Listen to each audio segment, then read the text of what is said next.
He wanted a lion for a son, but he forgot that lions eventually get old, and when they do, the wolves come out to feed. This is the story of a father who threw away a diamond because he didn't realize that glass shatters, but a diamond endures. Chief Zubuike was a man who believed in one rule: if you aren't biting, you are being eaten. He was the owner of Zubuike Motors, the largest transport king in the East. He was loud, terrifying, and immensely wealthy. But he had one great shame: his only son, Obinna. Obinna, Chief roared one morning, throwing a file onto the marble floor. "I told you to fire that driver. The man crashed the bus." "Papa," Obinna replied, his voice calm but trembling. "The man had a seizure. He has been with us for 20 years, Papa.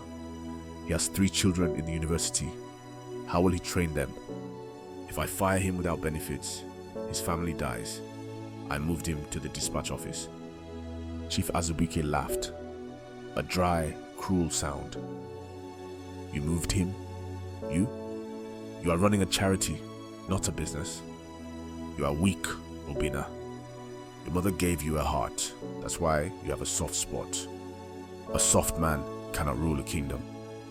This was the daily song. Obinna tried. God knows he tried. He wore the suits, he attended the meetings, and he swallowed the insults.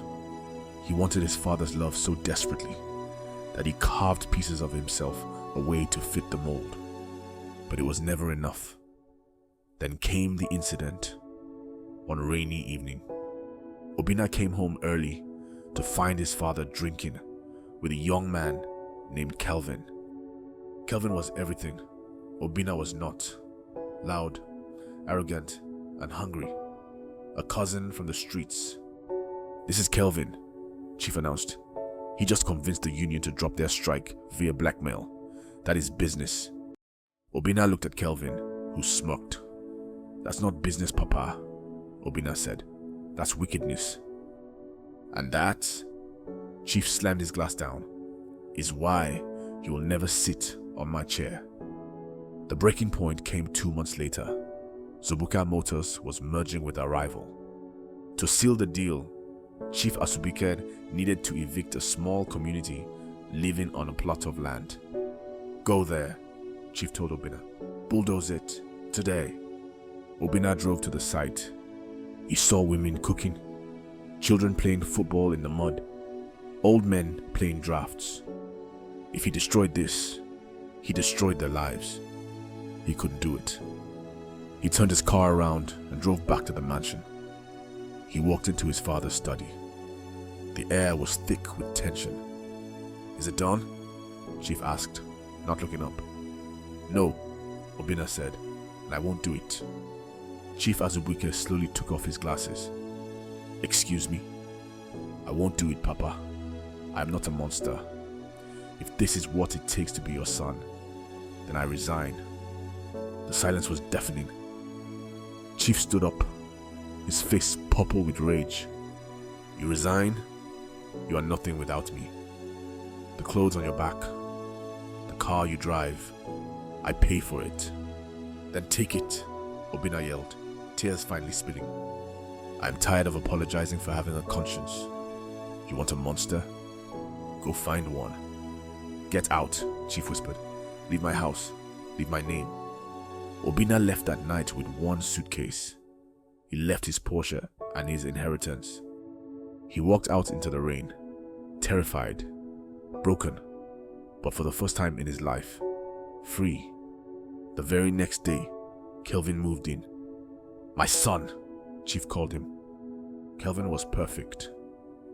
He bulldozed the community. He fired the sick driver. He cut the wages, and profits soared.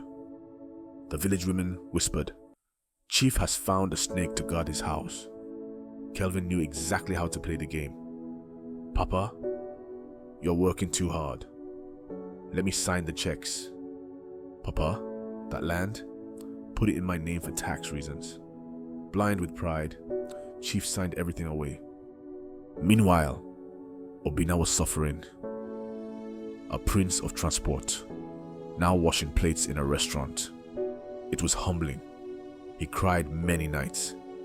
He missed the comfort, but he didn't miss the cruelty. One day, a customer started choking. Obinna rushed in and saved him. The man was an owner of a small logistics startup. "I can't pay you much," the man said, "but I need a manager who understands people." Obinna took the job. He didn't use ruthless tactics. He used his weakness. He treated riders with respect.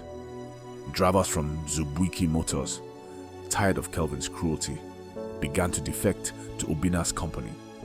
Obinna wasn't just building a business, he was healing. He met Chioma, who loved him for his kindness. He realized his father was wrong. Kindness wasn't weakness. It was a slow-burning power. 3 years passed. In the east, clouds gathered. Chief Zubuike had a stroke. "Kelvin, my medicine?" Chief croaked. Kelvin walked in, chewing gum. He didn't look like a son anymore. He looked like the owner.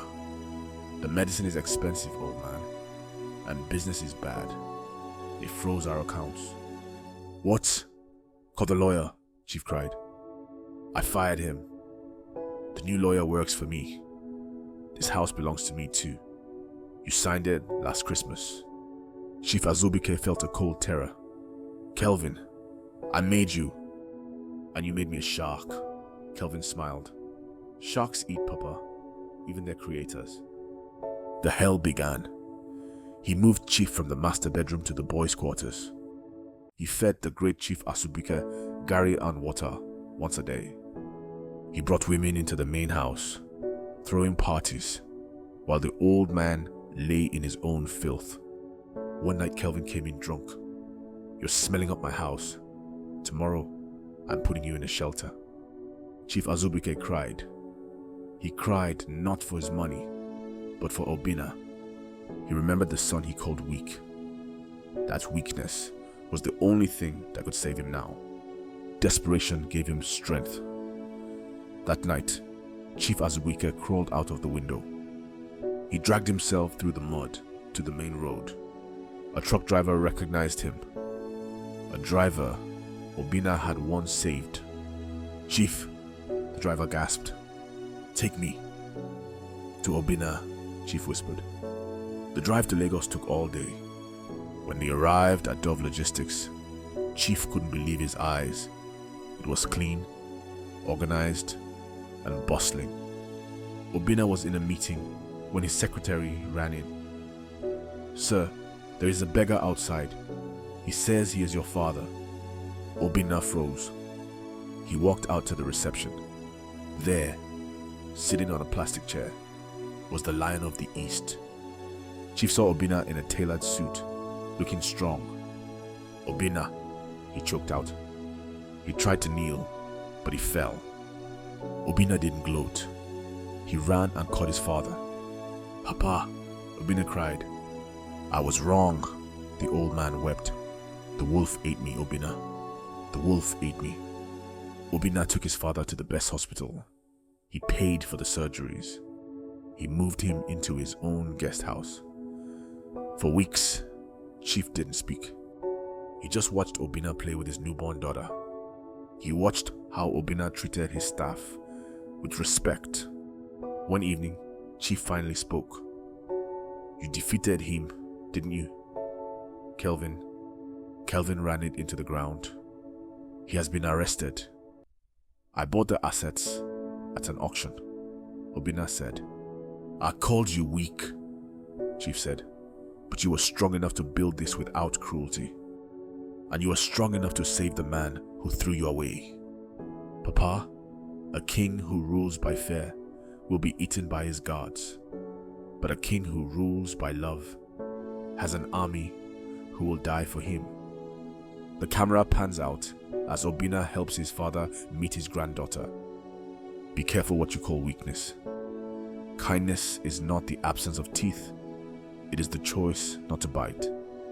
Chief Zubuike wanted a lion, but forgot that when lions get old, only the gentle care for them.